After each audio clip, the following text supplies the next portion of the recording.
Olá, meus queridos, tudo bem com vocês? Espero que estejam bem, apesar do confinamento.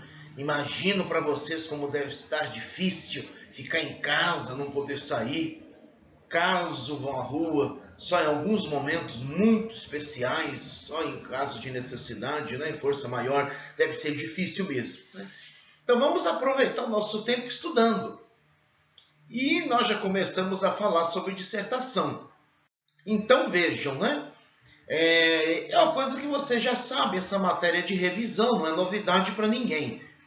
Então aqui vou dar algumas orientações básicas, coisas que você já sabe, mas que devem rever, que deve ficar muito claro para vocês. Essas coisas devem ficar muito claras para vocês. A estrutura do texto dissertativo. Então vamos falar primeiramente da estrutura, que você já sabe, que é introdução, desenvolvimento e conclusão. Ora, na introdução, o que há de interessante na introdução? A introdução, ela não é só um adorno para você chamar a atenção do leitor. Ela é o espaço, a introdução é o espaço em que você vai apresentar o tema, você vai falar do tema que você vai abordar e vai apresentar a sua tese. Então, tema barra tese, TT, tema tese. Então, o tema é o assunto, não é o título. O título você vai escolher, desde que, é claro, não haja uma exigência na proposta, no comando da questão de que não tenha título. Mas se houver, se você puder pôr título, põe, que é sempre legal o seu texto ter um título. Mas deixa o título para o final. Ora, na introdução você apresentou o tema. Recentemente, discutimos o tema da importância das vacinas.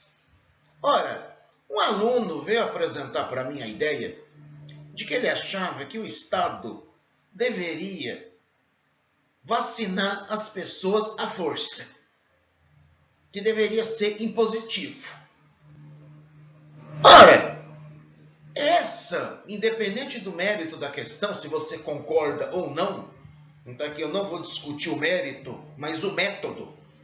Ora, o aluno em questão me apresentou uma opinião muito interessante, uma coisa para se discutir. Ora, isso viria onde? Na introdução. Então, diria, por exemplo, que ninguém nega, ninguém racional negaria que as vacinas são importantes, porém, há pessoas que, por motivos, sei lá, religiosos, motivos de força maior, duvidam da eficácia das vacinas e se recusam a vacinar os filhos. Ora, o Estado deve se posicionar, já que a vacina é uma questão de saúde pública. Bom, aí algumas pessoas propõem que essa vacinação seja compulsória. Pronto, está aí. A pessoa, nessa hipótese, estaria a apresentação do tema. E a tese que a pessoa está levantando. Ela vai se posicionar que o Estado deve intervir, que ele não deve intervir na intimidade das pessoas, mas que isso não é uma questão de foro íntimo, mas é uma questão de coletividade, que aquilo que é coletividade, o Estado tem o dever de intervir. Bom, foi isso que a pessoa me disse. Mas está aí, apresentou a tese e isso deve estar presente na introdução. O desenvolvimento vai ser o recheio disso.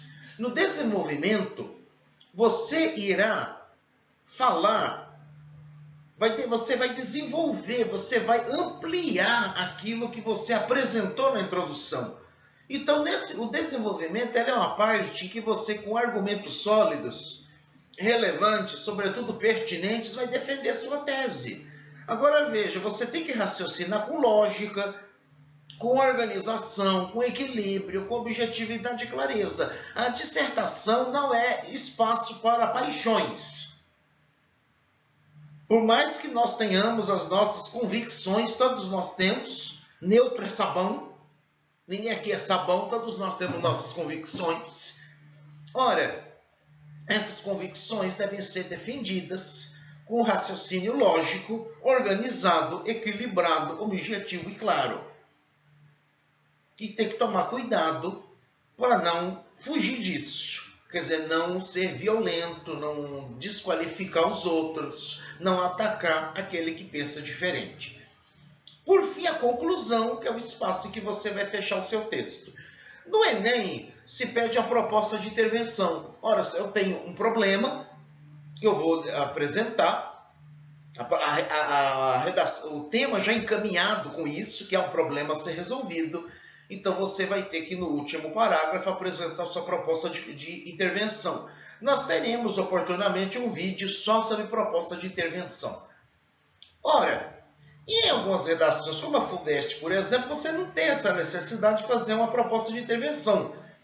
Principalmente quando você tem a discussão da importância de um tema, por exemplo, como a última edição da FUVEST, a importância da ciência, o valor da ciência no mundo contemporâneo. Quer dizer, não há um problema para você intervir. Mas isso não quer dizer que você não vai fazer não vai amarrar as suas ideias. Ainda, gente, não pode esquecer da adequação temática. O que é adequação temática? O seu texto não pode fugir do tema. Mas como assim? É possível? Acontece, as pessoas fogem do tema. Vou dar um exemplo concreto para vocês de como isso pode acontecer. Como que as pessoas fogem do tema. Vamos imaginar que eu tenho que discutir, isso não vai nunca aparecer numa redação de vestibular nem no Enem, porque é um tema extremamente amplo e complexo. Mas vamos pensar assim num exemplo comum, a questão da descriminalização da maconha, por exemplo, que é uma tese que é defendida por vários setores da sociedade.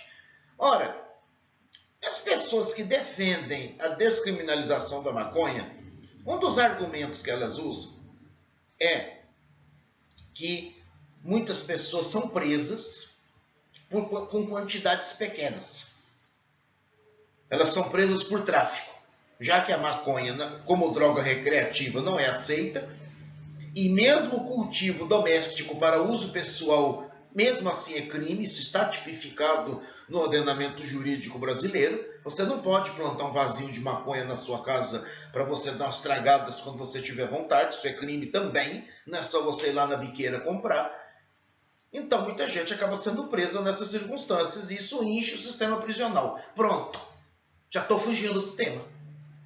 Tá, até aqui tudo bem, certo? É um argumento que o sistema prisional, a maior parte, há estatística sobre isso, que grande parte das pessoas presas está por motivo de tráfico de drogas. Ora, que os pequenos usuários, muitas vezes presos por tráfico, poderiam não estar lá se a maconha fosse descriminalizada. Muito bem, até aí tudo bem. Só que o que acontece? Qual o risco desse tema? Até aqui você não fugiu do assunto.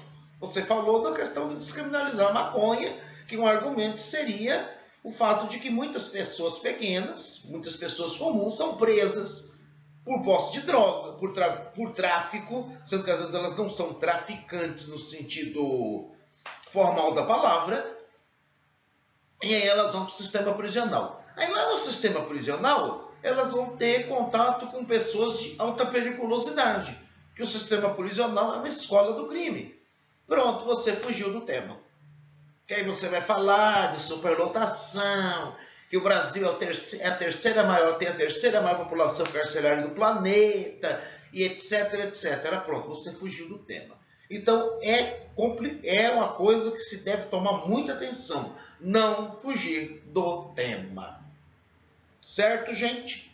Olha, e por fim, eu quero falar dos últimos 3 itens, eles são curtos, que é a questão da coerência, da coesão e da linguagem.